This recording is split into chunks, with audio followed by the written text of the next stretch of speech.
Hello, welcome to the playground where the players play. My name is Eddie Fluellen. I'm your host. And as my guest, I'm truly honored as always to have my guest here, Gerald Alston. Mr. Alston, thank you so much for being here. I really appreciate it. Welcome to the My show. pleasure, Eddie. How are you? I'm fine. I'm fine. Let me ask, how are you? I'm fine. I am Yeah. doing just fine. Yeah. Over the last, it's been like over a year now since the pandemic hit or whatever. What have you been doing just to keep busy Well, through that? we released a new album, a new Mhm. CD titled The Manhattans featuring Gerald Alston, The Legacy Continues. Awesome. And there's new material and some previous material. Well, actually, all of it's new, except we did cover a live version of Kiss and Say Goodbye and Shining Awesome. Star. Yeah. Awesome. Really? And it's live. Yes. Awesome. Um, let's go back to the beginning as far as Gerald and of course, you know, the Manhattan story, it's storied. I mean, it's a history there. But I want to go back to, let's talk about Gerald and you know, before the Manhattans and all that, if that's okay with you. That's fine. Like starting from the beginning, of course, you've got this killer voice, and I'm going to try not to spend so much time on that voice because I mean, I'm listening to the stuff. I'm like, is there even a bad note in you? Oh yeah. oh man, I mean, silky smooth voice, man. I mean, really. Thank you. And me personally, as everybody knows, with me and Switch and all that, I've been a diehard harmony fan. So I really really study vocals and listen to vocals and all that stuff. And like I said, I've been a fan of yours for anyway. So as far as like in the beginning, when did you did you when you started, was it gospel? Was it in school? I mean, how did your vocal thing, how did you realize that, you know, hey, I got something here? Well, I was very young. Okay. And it all started in church. Okay. And I used to sing gospel, gosh, far back as I could remember. And did someone come to you and say, hey, Gerald, you know, you got something here? Well, it goes, yeah, but it goes back. My father was a gospel singer. My Uncle Johnny Fields, the late Johnny Fields, one of the founding members of the Five Blind Boys of Alabama. And so between my father and Uncle Johnny, I was always around gospel. And on top of that, all of my father's sisters and my mother's sisters, they all sang. In fact, both sisters, sets of sisters, had a group together, and my mother used to play the piano for her. Okay. So I was in gospel all my life, and it's still there, you know. I still sing gospel. I have a gospel CD titled Gerald Alston True Gospel, where I pay tribute to Sam Cooke. Sweet. Yeah, I want to talk about the Sam Cooke CD too. So, but yeah, awesome. So through school or whatever, were you like in the school choirs and this, that, and the other? Or yes, I was in the school choir, and my cousin, my Uncle Johnny's oldest son, Dwight Fields, he and we started singing together early, and even all the way up till we started school, and we put a group together called Gerald Alston and the New Imperials. Okay. And on Friday and Saturdays, we were Gerald Alston and the New Imperials. And on Sunday, we were the Gospel Jubilee. The Gospel Jubilee. Yes. So you're working 7 days a week? Oh, yes. For the most part. Awesome. So yeah, that's what and it all started from there, you know, and I remember as a child on different programs at church. And that was that was one of the first places that I had to sing in public. I was at church one Sunday, and I think it was a Mother's Day program they had, and they had me sing, asked me to sing. And I had a little stage fright. And I remember getting up in front of the audience and just staring and smiling. And a friend of mine walked up, he started singing in my ear, and I started singing the song, and he stepped off, and that's that was history right there. Wow. That was it. Wow. I was a really? ham after then. Really? Now, was that your vocal training for the most part? Well, no, I mean, were there vocal coaches or whatever? I mean, in the beginning, vocal no, teachers. I started my vocal coaching, taking vocal coaching in 80, around 81, 82. Oh, okay. Okay. Yeah, So this is after the Manhattans are like, I mean, we're working now. The Manhattans are like I'd been with the Manhattans about 13 years. right. And Okay. and I had gotten polyps. And Oh. my writing partner had told me about a vocal coach. Mhm. And I started seeing her a little before my polyps began to get, serious. And Okay. Now then let I me had, ask you. I'm sorry, not to cut you off. You said that you had been with, up until then you were with Manhattans for 13 years. at that time, yeah. What was the big hit at that time that you were going through? The biggest hit we had then, it was Shining Star and Kiss and Say Goodbye. Wow, really? Yeah. And you discovered that you had polyps? Yeah, I performed and I got real hoarse and my throat was real sore. Mhm. And when I went to the doctor, he said, you have a throat infection. Mm. And so then he said, gave me something to take care of that. And then as it began to heal, he examined me again, and that's when he saw the polyps. And so I had surgery in March of 83. And it was very successful. And I continued my vocal lessons, and here I am today. Wow. And you still to this day continue with your vocal lessons? Yes, yes.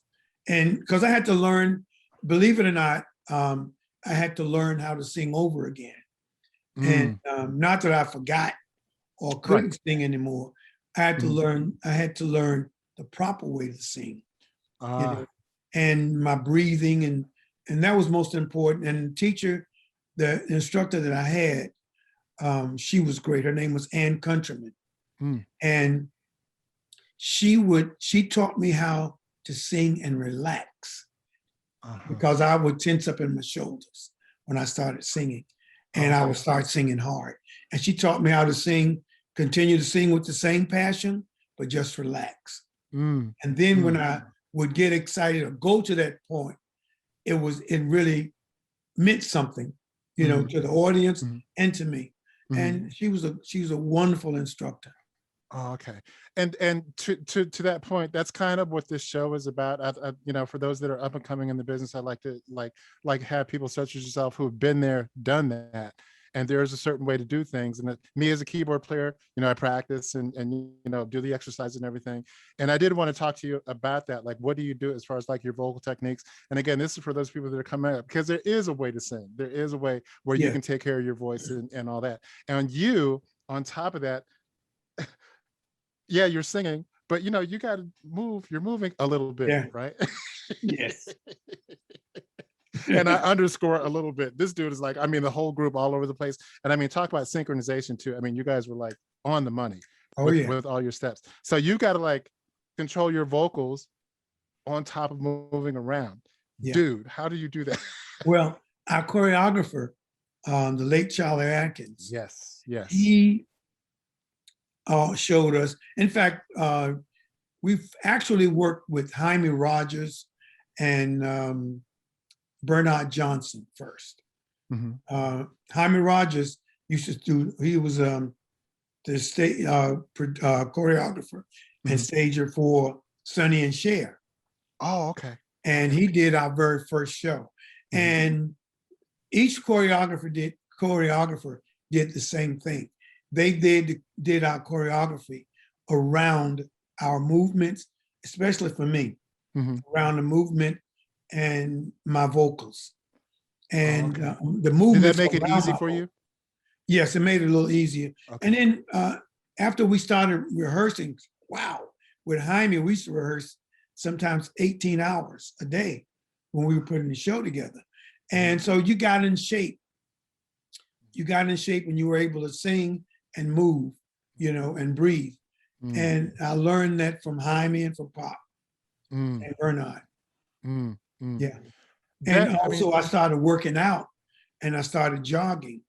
And believe it or not, I heard Janice, oh God, Janet Jackson James was saying Jackson. today that when she worked out, she would be on the treadmill and she would sing while Mm, she's on the treadmill. And so mhm. when I started working out and on the treadmill, I started trying to sing and run at the same time. It's very difficult, but it Uh-huh. works.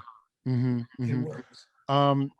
There's a vocal director that I'm working with now at one of the schools here, and I'm sure she wouldn't mind me sharing this story, but she was talking about how she would control her voice, and she's from Punxsutawney, Pennsylvania, of all, you know, Yeah.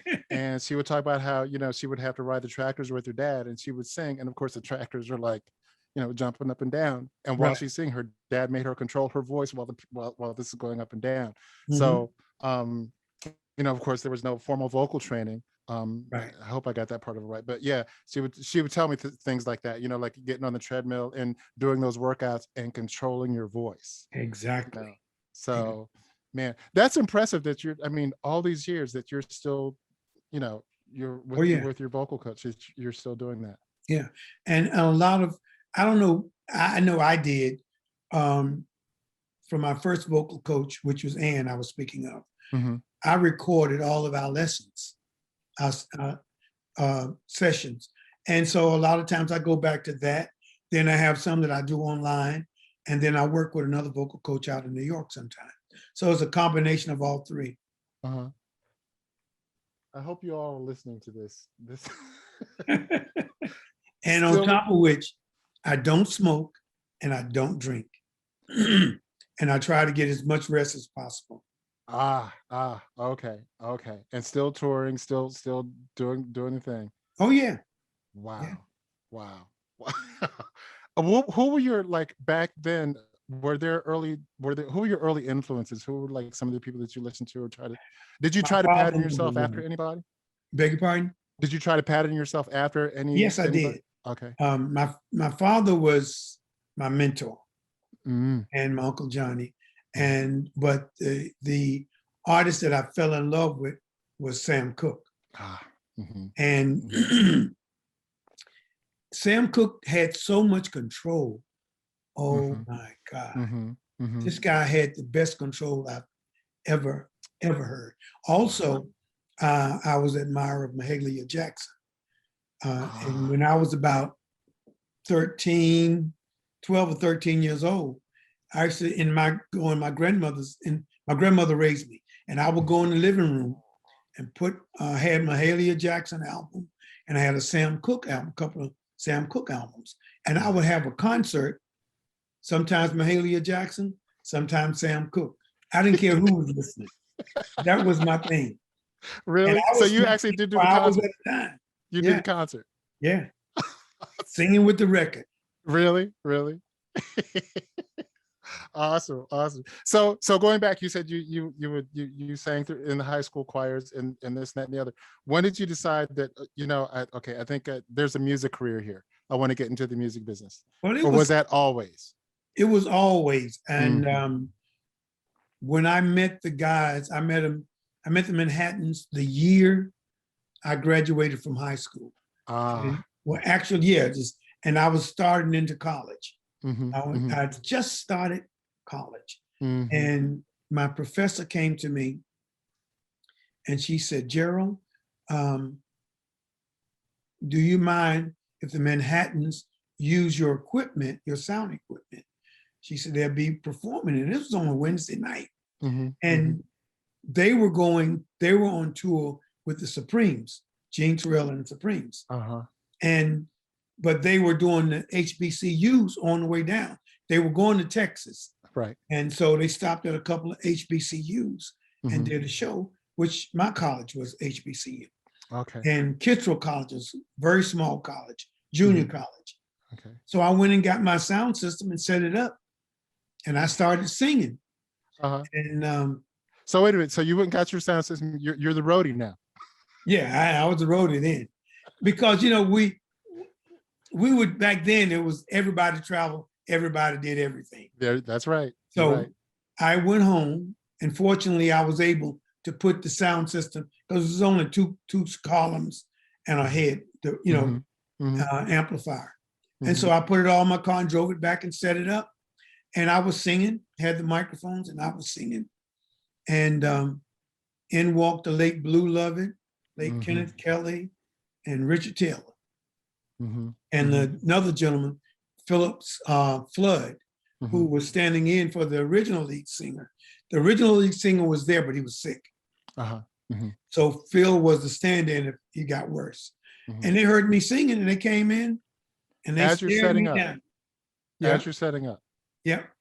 And no, I set up and I started singing, and a friend of mine was playing the piano. And so I was singing, and they heard me sing, and they came in. They asked me, did I want to sing on the show? I said, yeah. And really, just like that? Just like that. And fortunately, I was singing a song by the Intruders. When we get married, we'll have a big celebration. So the band knew it. The band played it just like, oh gosh. It was like walking into heaven. Really, really. And I sang that song. And at the end of the night, the manager took my name and address. And that was at Kittrell College, right outside of Henderson, North Carolina. Then they went to A&T State University and performed. And after the performance, that's when the original lead singer, George Smith, got sick, and they had to take him back home.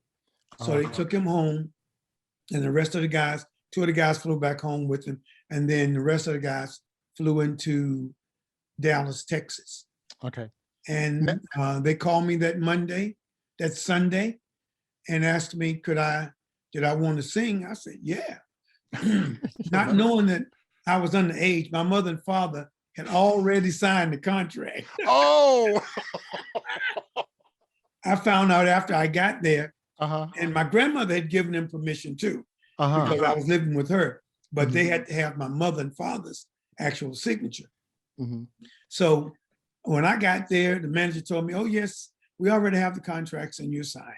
And the contract was simple. I was signed as the lead singer of the Manhattans.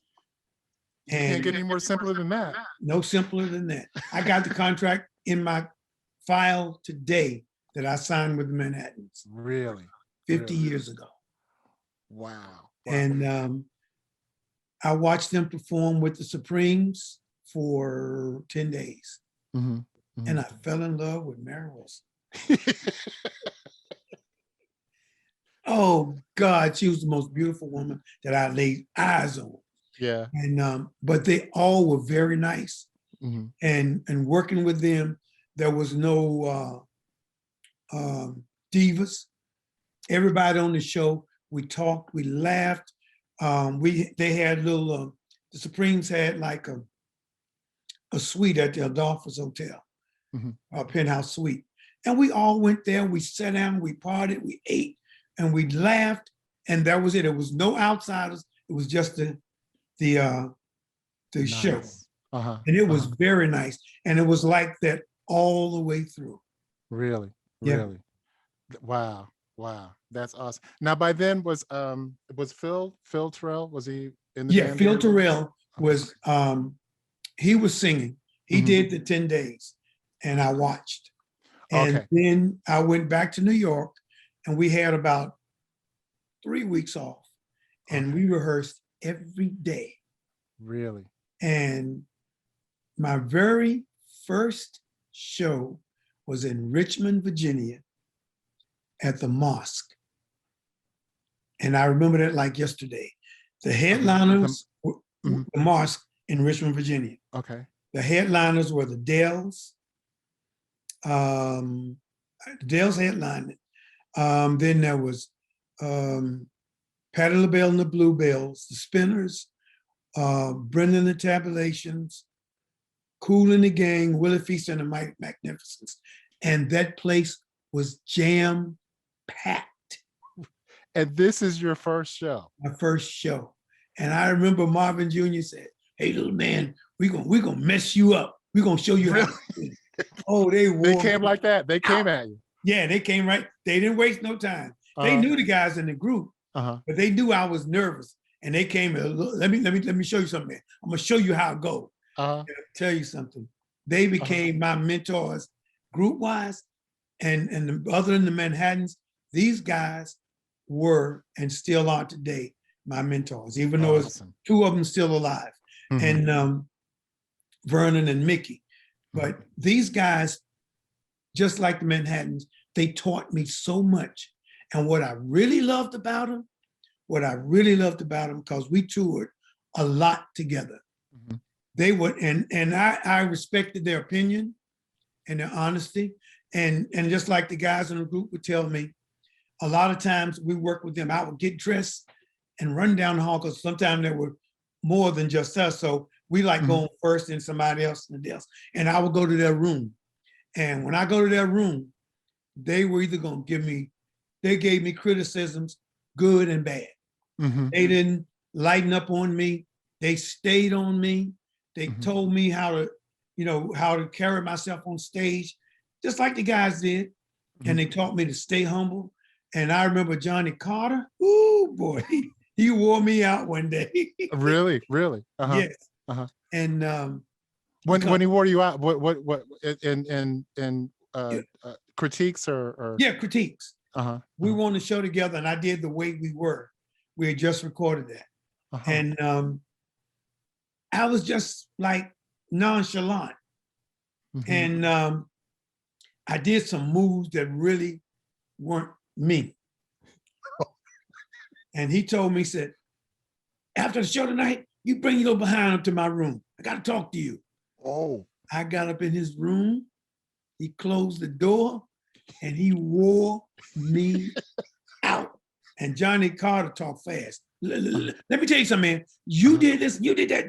You don't have no business doing it. Oh God, he wore me out. But the next time I performed, I calmed myself down and did it the way he was, not exactly the way he said, but he wanted me to be me and not try to be nobody else but me. And how to make that song a part of me, even more than what I was doing. And I appreciate him for that. Awesome. And these guys, they would not tell you, if they cared about you, they would not give you a compliment saying you did great if you didn't. Okay. They told you the truth. And to this day, I could call Vern or Mickey right now if they've seen me perform and ask him, what do you think? They would tell me the same thing. Hey, it was okay. Or you did great. Or if I wasn't carrying myself right, they would say that too. Wow. That speaks volumes of you. I mean, that even back then, I mean, you were a willing student. I mean, to this day, I mean, you're still a willing student, and that you'll take that from them. I mean, you didn't let it like, hey, I got this. Yeah. And I learned from those years, and I had our manager at that time told us something that even piggybacking on what the Dells had showed me and taught me, and the guys in the group, she said, when people criticize you and say things that may make you feel bad, she said, don't look at it. She do the positive side of it. She said, look at it and see how much truth is in their criticism. She said, if there's no truth in their criticism, step on off. She said, but if there's truth, take what you can get to use out of there to make you better and throw the other garbage away. And a perfect example, we performed in Philadelphia at a club called Just Jazz. And the guy from the journalist from the newspaper came. Oh, he tore us all to pieces. Said we looked like old men with white gloves and doing this, because we used to wear gloves. And he just basically, he didn't like the group. And so now this is after, I mean, the Manhattans are like you're a name. I mean, you're a big name. Yeah, but this was before Kiss and Say Goodbye. Okay. And it was before our first album on Columbia Records, I believe, or right after There's No Me Without You album. He tore us all to pieces. And we came back, we were all ticked off. And we wanted to retaliate, but my manager said, she read the article. She said, look at the article. She said, instead of being mad at him, thank him for what he's done. He made you look and see who you are and what you did. And there were some things that he criticized about that he was right. Then there were other things you could tell he just didn't like the group. So we learned from that point to throw that wasteful stuff on the side and take in the stuff that we were doing wrong. And, you know, and that's what a lot of our artists need to learn today. That humility. The first time we played Las Vegas. Vegas, shout out Las Vegas. We're here in Las Vegas. We played the Silver Bird. Okay. And it's no longer there now. It's right across from the Las Vegas Hilton, but it's on the strip. It was on the strip. So anyway, this guy came in and wrote the show. We had the third highest grossing show on the strip that month that we played. Wow. And he came in. Do you remember who behind him? Third highest behind? Third highest. I forgot who was there on that time. Okay. And so he wrote the interview, I wrote the story up, and he said, I do not like the Manhattan style. And he went on to explain he didn't like R&B music that well. Okay. But after he finished saying what he did, he said, but if you miss this show, you miss something. And then he went on to explain how we did the show so professionally and so well. And but he let everybody know and which was a good thing. He let people know he didn't particularly like R&B music. Evidently he was country western journalist or whatever. But he said it from the beginning. But he said, if you miss this show, you really miss something. You need to get out and see it. Nice. And it shows how we kind of turned him around. You know? And that goes to show you need to really look at your criticism. Thank you. Because there's a lot of helpful information in criticism. And if it's not, you just throw it out. That's just somebody hating. Right. Exactly. And that's what I try to impress upon people now. It's like there's some stuff in there. So, you know, take it for what it is, you know. Exactly. You know? So songwriting. Yeah. I thought your material was for the most part written by outsiders, but you guys wrote your own your own stuff. It was a lot of our writing was between Blue and Sonny were the actual writers. They wrote all the time. Kenny wrote some, and I wrote a few things. And then we also had Mr. Teddy Rendazzo. Teddy was like out of this world. He wrote It Feels So Good to Be Loved So Bad. Oh God, what's the other one? A Million to One. You know, he wrote songs. He was a great writer. As you know, he wrote for Little Anthony and the Imperials years. You know, and he was a great songwriter. He taught me a lot about singing and how to carry that song. You know, and everybody had the same thing, from my father to Teddy to Bobby Martin to the Dells to the guys in the group. They all wanted you, when we did a new song, is to make it for me to make it mine. Make it your song. Oh. Right. And that's something I was taught from the beginning. Make any song you sing, whether it's a cover or whether it's a brand new song, make it yours. And Sonny and I wrote We Never Danced to a Love Song. And we wrote that song in London. Right after Kiss and Say Goodbye, we were there on a promotional tour. And Sonny called me up to his room. And in fact, we wrote two songs like this. This was the second song. He called me up to his room and he started playing this, the melody to the beginning of it. And then when it got to when he, ba, ba, ba, ba, da, da, da, da, da. Then words just came to me. Come on, baby, let's sit down. we've been dancing all night long. I sang the whole song that night, sitting right there. Oh my God. and he wrote "There's No Me Without You," and this was the first song that I wrote with him like that.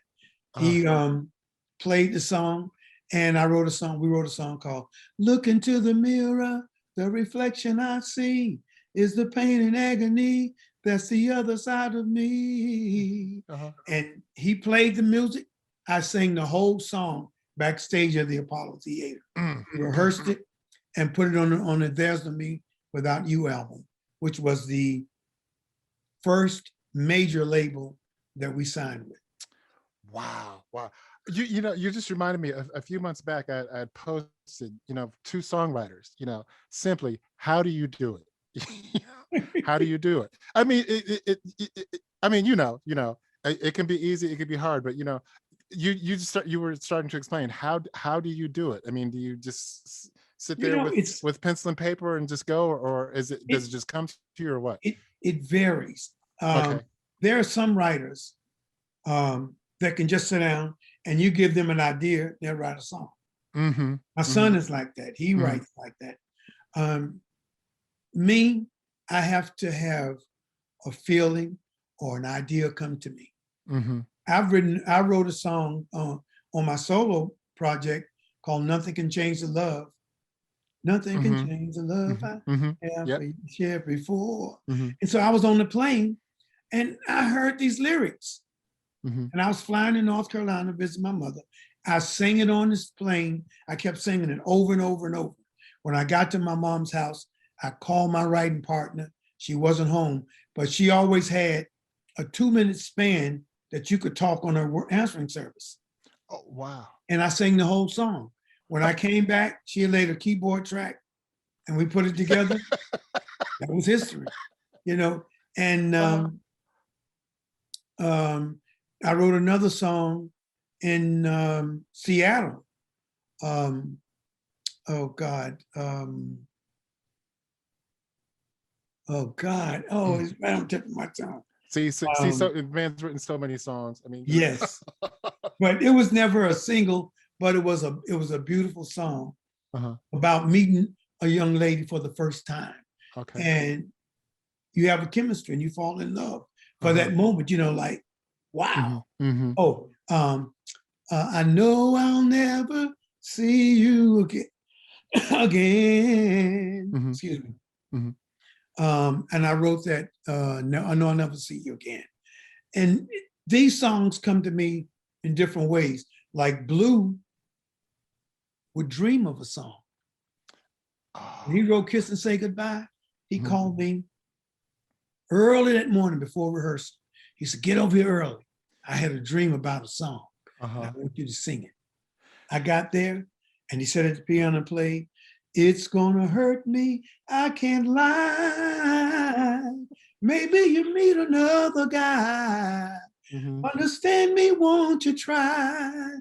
Let's just kiss and say goodbye." And then he gave me all the lyrics and he dreamed about it. He said, "I laid in my bed, I dreamed about it." And he got up and played it on his little piano in his room, his apartment.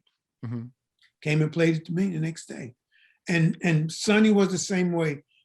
We all would write from sometimes knowing a situation that a friend of ours or somebody may have gone through, that we may have gone through, or we may see something in the newspaper, or you be reading something and you say, "Wow, they gave me an idea." And so it turned out to be that the songs that we always wrote, or is still write, I still write, is about everyday life. It's things that people can identify with.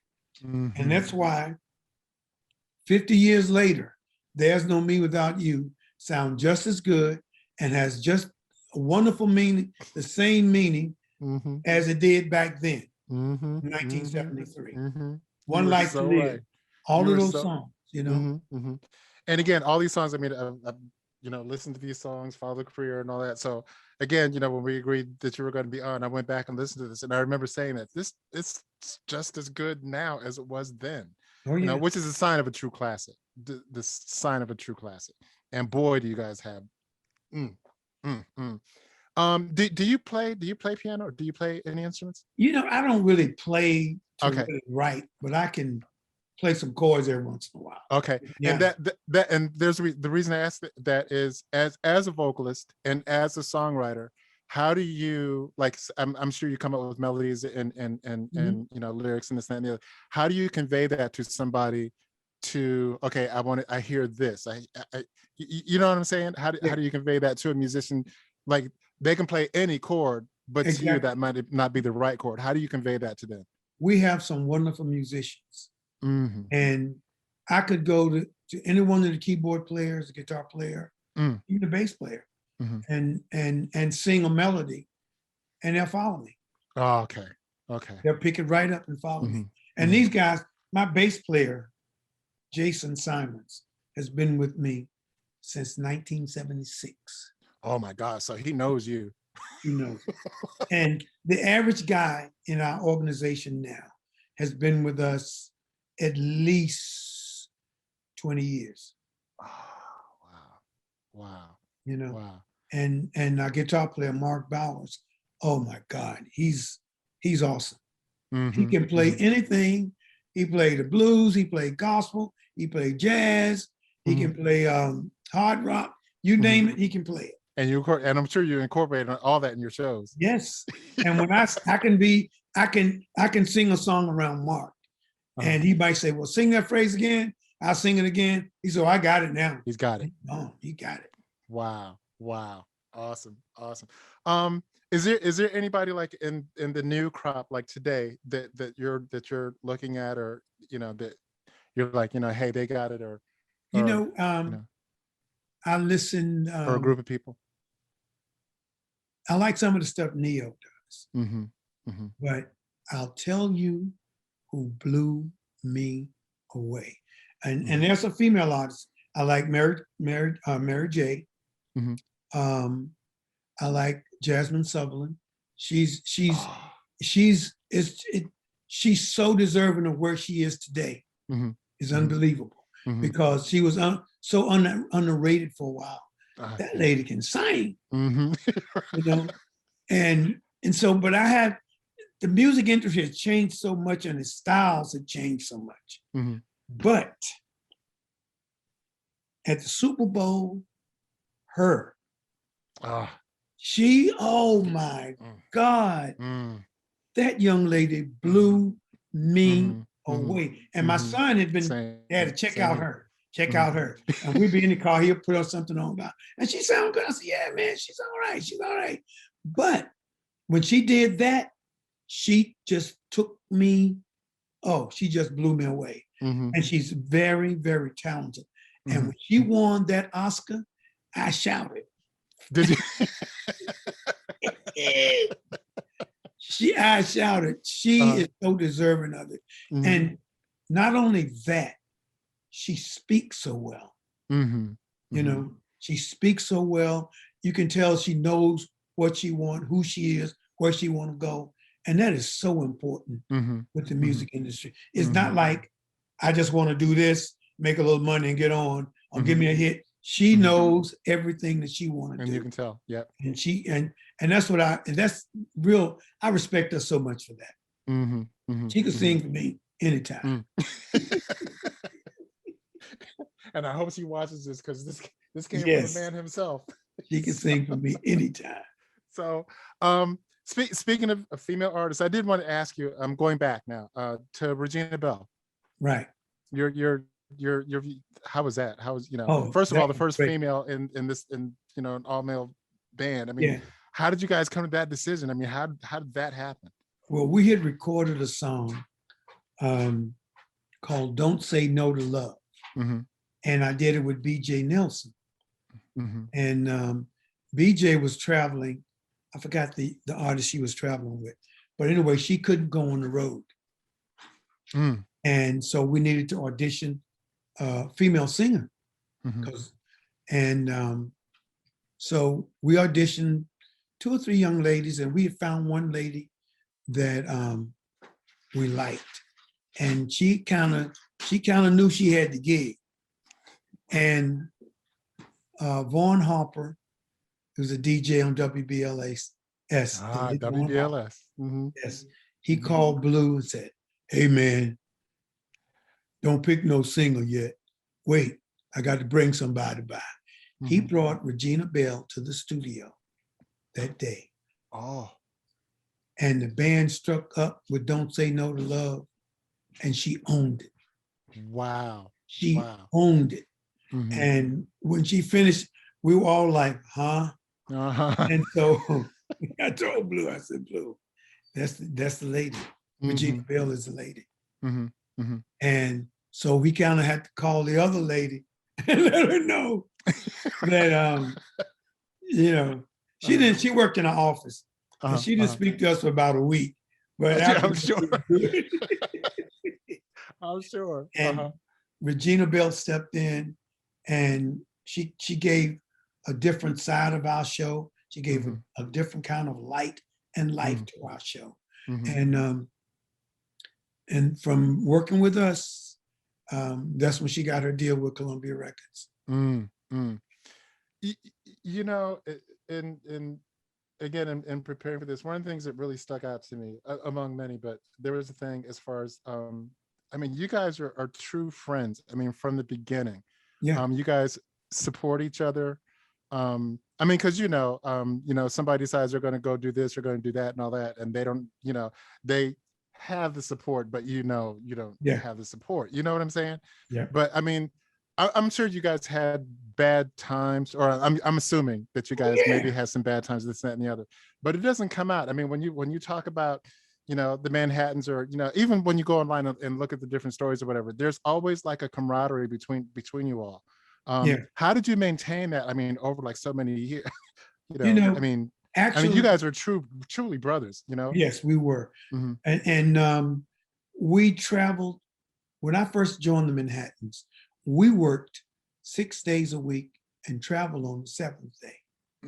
We would go out for just say we're going out for a week. We end up staying sometimes 2 weeks, 3 weeks, because we played the Chitlin circuit. Didn't we all? And so you were making pennies, and we had our band with us, and so we were together with each other more than we were with our families.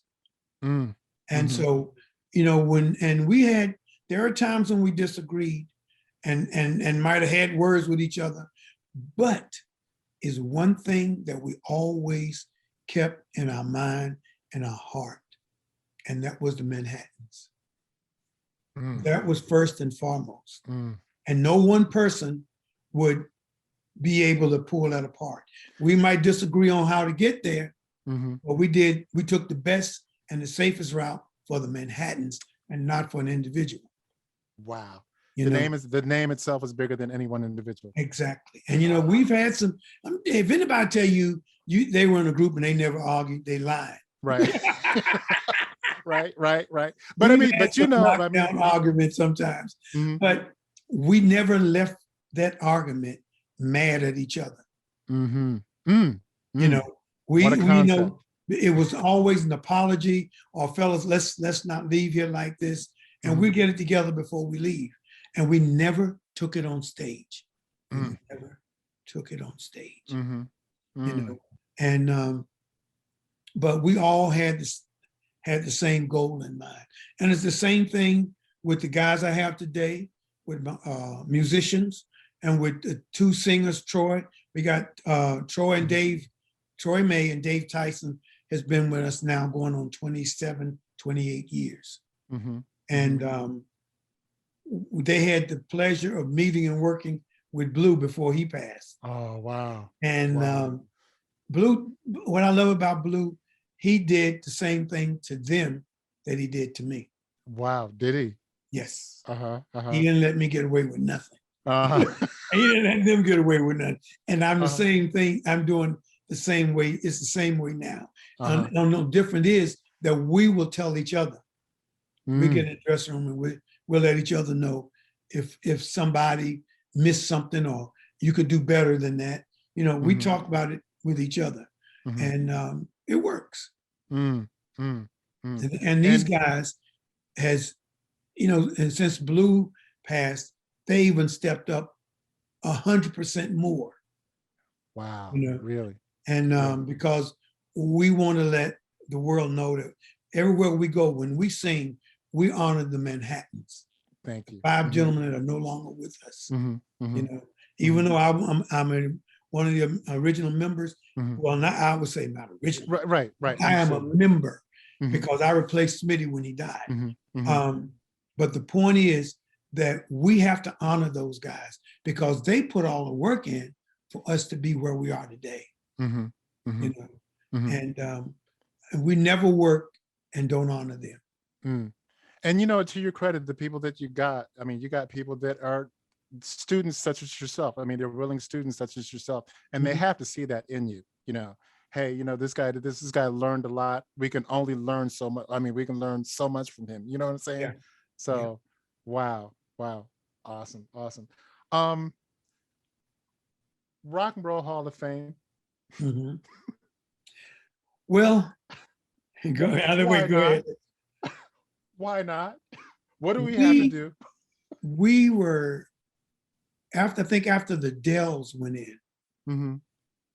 Rumor has it that they were not going to induct any more stand-up groups. Oof. That was a rumor, and I don't know, but I haven't seen any more go in of our statute. I think the OJs went first, then the Dells.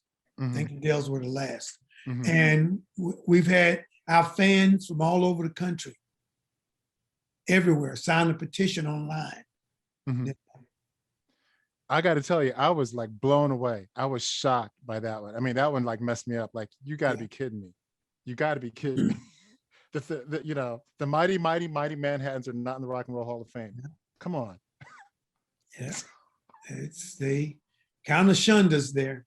You know, it's still okay. Well, we got to get you unshunned. Our fans know us and they love us, and it's just not in the United States; it's worldwide. You know? And you guys have maintained. I mean, you maintained to this very day. That's it, and we are blessed. Truly, God has truly blessed us and still blessing us. I mean, maintained with a quality act, with a quality band, with quality musicians. I mean, just quality all the way around.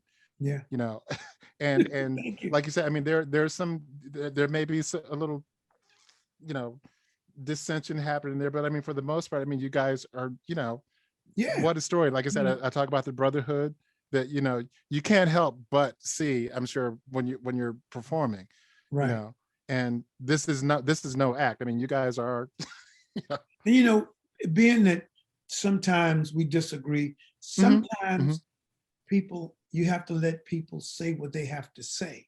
I say blow off steam. They don't necessarily mean you raging and want to kill somebody, knock somebody in the head. But sometimes you have to allow that person to say what's in their heart.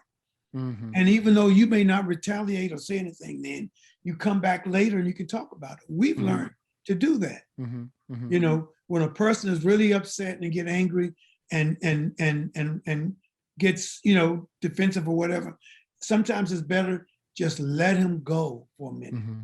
And then later on you come back and you talk about it. But like I said, we never let nothing make us say, I quit. No, I can't take you no more. I'm out here. No.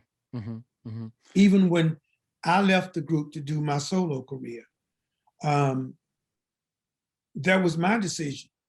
It had actually, we worked so much that we didn't rehearse a lot. And it got to be a job for me. And so I just walked in one day and told the guys, look, this is my last year with you. I'll stay with you till you get somebody. And I said, I don't have to deal with no other record company. I'm just going, you know, they did know that I was going to pursue a solo career. But at the time, there was no deal on the table for me. I just needed that time. It was time. And right after I left the group, about when I said that, I guess within 6 months, I had an offer. But I stayed with the group, and I recorded my album, solo project, but I stayed with the group until they got somebody to sing in my place. And they were supportive of that, right? They were supportive Yes, of your solo career. they were disheartened about it. Of course, But of course. And the other part was that we stayed friends. Mm-hmm. I could call them and still talk. And Mm-hmm. you know, when I was recording, there were songs that I knew that were Manhattan songs.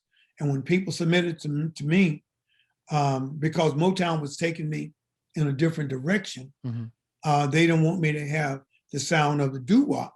They wanted me to sing as a solo artist. So those songs I was sending to Blue.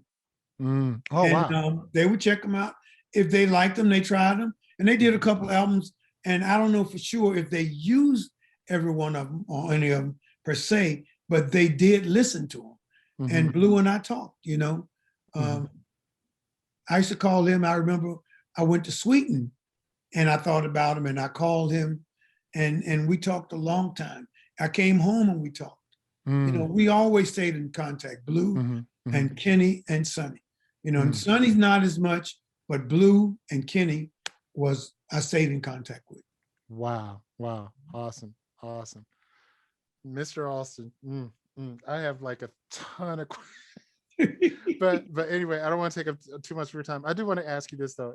In closing, what advice do you have to offer those that are up and coming in the business? And I mean, you touched upon a lot in this short amount of time. You touched upon a lot. If those that are up and coming, I would like to say to them is to keep God first, believe in yourself, learn the business, learn the business. It has changed from the time that I started, and it's even worse. But learn the business, and you know, stay humble, be yourself. You know, you can't change with music changes, and a lot of times back, and I'll give you a good example in the disco era.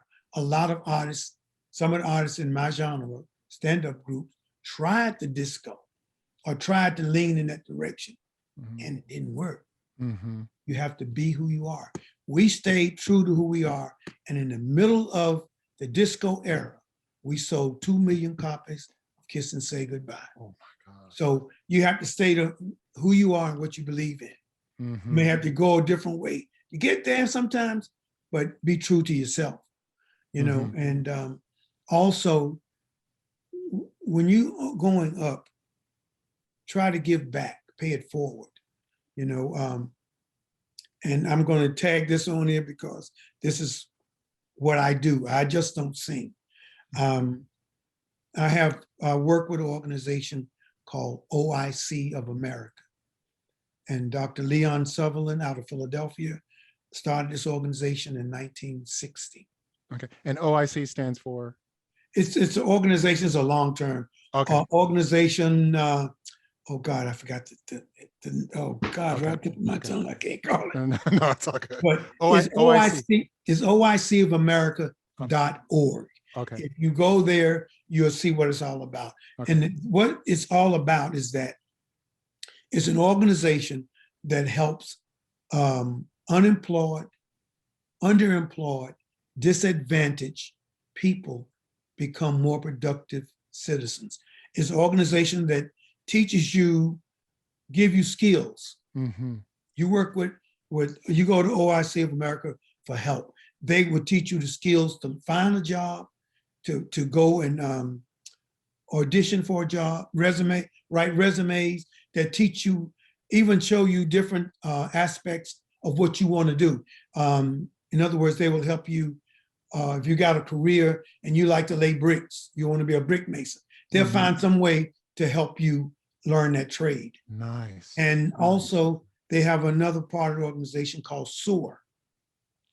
And SOAR helps people that have been incarcerated get out and become more productive citizens in society. And they have chapters all over the country. I think it's 33, it's 34 and 33 states, I believe, something like that. So it is national. It is national. I can't remember. But the president now is James Haynes. and he's the president of the organization, and they're located in Philadelphia, Pennsylvania. And I'm the celebrity ambassador, and I'll try to pass the word around because, you know, people, and it's not just for, it's for everybody. It's for everybody. And it's a wonderful organization. And believe me, it really, really is such a wonderful organization. And they have events where people come back who've gone through OIC and got great jobs and progress, you know, and was very successful. In fact, I have a friend that lived in South Carolina that when I told her that I was a celebrity ambassador for OIC of America, she said, "Oh my God, you are? That's how I got my job. That's how I got started." Nice. And she was the first Black to work at, I think it's National Bank that was in South Carolina. I'm saying National Bank, but it was, I think it was the first Black person to work in a bank in Columbia, South Carolina. Nice. And she was one of the first Black women, or women period, to drive a cat, you know, the big earth crushers. What? Building highways. Yes. She did all of that. And thanks to OIC of America, that's where she is today. And now she's doing it. Nice. Awesome. That's great. That's great. Thank you for that. Thank you for mentioning that. Oh yeah. And I don't want you to think, a lot of people ask me, I've been asked that question. It's a very long name. And I was always told, just say OIC of America. Got you. You know? Got you. No worries. Yes. OICofamerica.org. .org. Got it. And you know, it's giving back, you know, and I also do a college tour. I'm a Shriner, and my temple is Golconda Temple number 24. And when I became a Shriner, my class decided, we was challenged by Noble J.C. Hines to do something in the community, you know, and do something to give back. So we decided to start a college bus tour, and it's named J.C. Hines College Bus Tour Committee. And it's 3 o'clock. We sponsored college tours. In the past year or so, we haven't been able to because of the pandemic. But we're preparing now for the coming year, in November. We like to do it in November. Sometimes we do it in spring, but we find that in fall break is the best time for us. So we're putting it together now to get kids to take this tour if they're not able to do it because of the pandemic. In this fall, we will do a virtual tour. Okay. You know, but that's what we do. And it's to help the kids in the community see what college is all about, learn all the ins and outs about going to college, and how, you know, a lot of times kids think it's very difficult, but it's not. You can get a scholarship for simple things to go to college. You know, you just got to want to go. And as simple as that. And that's a very good point. I'm glad you mentioned that, because there are a lot of kids who think just the whole process is like really difficult, and as a result, they don't go. Exactly. You know, the last one tour we went on, we took, there were 23, 24 seniors. And no, it was 22 seniors, and 19 of them got accepted at Virginia Union the day that we went. And they all didn't go to Virginia Union, but they did go to college. And they got accepted that very day. Got accepted. They had their transcripts and they were accepted. Wow. But some of them chose to go to different schools, you know, but the point about it was that opportunity was there. And not only we take high school kids, we take kids that with GEDs. They finished their GED and got good, you know, grades. Take them out because there's an opportunity. And a lot of kids don't know that when you go out to college, if they accept you and you're not quite at that level, or 3.0 average or 2.7 average, whatever, if they want you bad enough, they will put you through a process so you can go to school early and catch up and be brought up. So when college session starts, you'll be right in the mix. So they have programs like that. And we just want to do what we can to help our children. And we basically tour the HBCUs. Actually, that's all we tour is HBCUs. Wow. So, it's good to be able to give back. Yeah, yeah. And there's one other thing I got to tell you. Please. Our new CD, it's called The Legacy Continues, The Manhattans featuring Gerald Alston. The Legacy Continues. It's on all the digital platforms. And if you want to get the physical copy, you can either go to CD Baby or you can go to Let's Just Kiss and Say Goodbye.com. And if you want to autograph it, want it autographed, I will autograph it for you. Just you can't get any better than that. In the order, and I will do it. Awesome. Yes. Wow. Great. And one I got. No, go on. And I forgot. I have to give a shout out to my organization, to East Coast Connection, which is my musicians under the direction of Charles Butler and Curtis Dukes, who produced the album. He's our keyboard player. Colt Younger wrote and helped produce one of the songs. Then I got Mark Bowers, Jason Simons, I call Charles Butler. We got Scotty, which is our road manager. Then we have Thomas Selsey, which is our stage man. He does monitors, and our front house and production guy is Andre DeBoard. I like to give all those guys their props because they are the people that help us function on this road. They make it possible for us to function. And same thing with all the venues we play. We can't play in those venues if the stagehands don't come in and adjust lights and clear the stage and set up the instruments and everything, set the stage and make sure everything is in proper order. Those are the people that you don't see and don't hear about, and that takes me back to There's No Me Without You. That's why on every show, I always thank all of those people and let them know that there's no me without you, and especially radio. So it's a lot. I know we should have been gone, but it's a lot. No, it's all good. Say, my God. But my musician, my Manhattan family is a great family. And my son, he sings with us. He comes out and opens up for us, Calvin. And my wife works behind the scenes, but she's there because she dances. She used to dance. Now she teaches it, but she get on us about our choreography now, and she makes sure it works. Have no mercy. Excuse me. Have no mercy on none of us. So it's a whole family affair, and I'm thankful for everybody. That's awesome. And also, if you don't mind, I'm going to mention Andre. Andre Pittman. Thank you so much for yes, putting this whole thing together. Oh my God, my goodness. Thank you, Andre. Yes. Thank you. Yes. Thank you so much. I really appreciate that. And Andre he's been simply wonderful. He's been in my corner supporting me and the Manhattans. And I thank him so very much. Love you, man. Love you. Thank you. Yep. Awesome. Mr. Gerald Alston of the Mighty Manhattans. My goodness.